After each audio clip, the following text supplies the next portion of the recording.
His morning crew with Rob, Allison, and Jim. Getting to know you guys a little more, and you really have so many talents and gifts that go beyond even musical talents. I mean, take Jesse, you're the guitarist. People may not know that you're also a craftsman and that you make leather goods. Yes.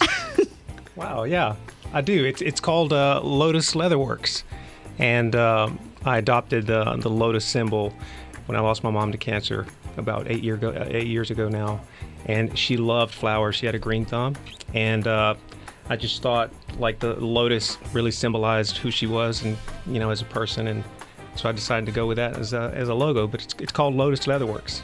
How did you start working with leather? Well, I've always been a tactile person. I love working with my hands and stuff like that, and being a guy loving wallets and stuff like that, I was never happy with a lot of the stuff that's out there on the market, and I don't know. The leather to me was just such a really cool, just medium to work with, and I guess born out of that, I just wanted to make something, design a few wallets that I would really loved, and it's become a fun project. Here's one right here. That's so cool. I'll take that one. I love it. It's beautiful. And you're also an Aldi shopper. Yes, love Aldi. Jim Mann's never been to an Aldi. Really? Oh my goodness. Isn't that crazy? Don't single me out like that. But one thing you have to know, Jim Mann, before you go is you always have to have a quarter with you. That's why I don't have that kind of money. So Jesse came up with a hack. Is this real or is that made up? No, this is real. Okay. Except it didn't work quite the way I planned, because you have to leave the quarter, for the next person, basically.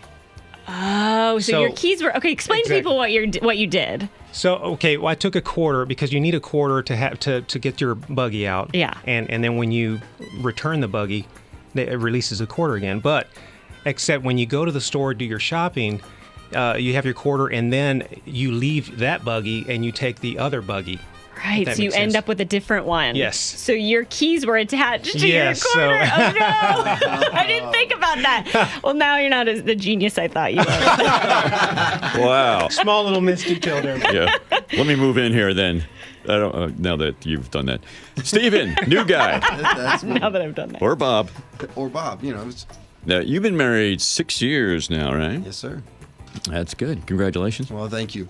And I understand you're selling your house and moving into a larger house. It is the exact opposite. No. We're embracing the tiny house movement, and we flip houses kind of on the side. And so we're actually buying an RV and flipping that, and kind of just making it our own. Wow. So you're doing all the work, Bits and pieces. or just your wife? Yes, definitely. She gets to do all the plumbing and electrical. Oh, right. She loves it. No, I'll lay the flooring and painting and moving walls, whatever we need to do. Wow. That's incredible. And you're going to live in a tiny house. Well, that's the plan. Have you always been kind of a minimalist, or is this going to be a stretch for you guys? No, we lived for several years in Atlantis, where we are now, in a condo, and so it was pretty small, and we had to learn to adjust, move from like a 3-bedroom house, and then we were just like, man, it's kind of nice, refreshing. There's just not a whole lot of stuff that you kind of have to keep up with. And you have 8 kids? Yes, we're going to squeeze them all in there. Just, hammocks on top of each Oh, other. perfect. And Aaron, the bass player, you are the kind of guy that someone would want to be stranded in the woods with. That's what people tell me. Yeah, I love wilderness survival skills, and I've kind of always been interested in it. And he's related to someone, isn't he? Oh, yes. What's his name?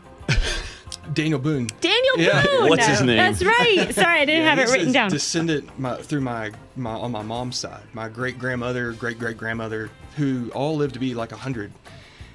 They were very closely related to him. So it's right down through my mom's side, and so I don't know if that's where I get any of that or not, but it's pretty cool to have that connection, But yeah, I mean, I'm actually in school right now, kind of school and training to be certified in teaching wilderness skills, wilderness survival. and it's a place called Campcraft Outdoors in Bethlehem Outdoor College. And friends would ask me to take them out and do like primitive fire stuff. I've always kind of known how to do that because I grew up on a farm, and I had a campsite out in the back of my property where we would squirrel hunt and fish and cook them over the fire and all this kind of stuff. And so I've always known how to do weird stuff like that since I was a kid. So if I gave you 2 sticks, you could start a fire?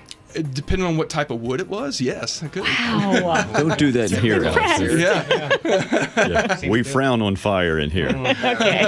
I'm just saying. Well, that's impressive. Daniel Boone, I forgot about that. I know, amazing. That's so cool. I love that show. Oh, yeah. Fest I don't Parker. remember you That's on right. it, but Just a little kid running around. That's right. yeah.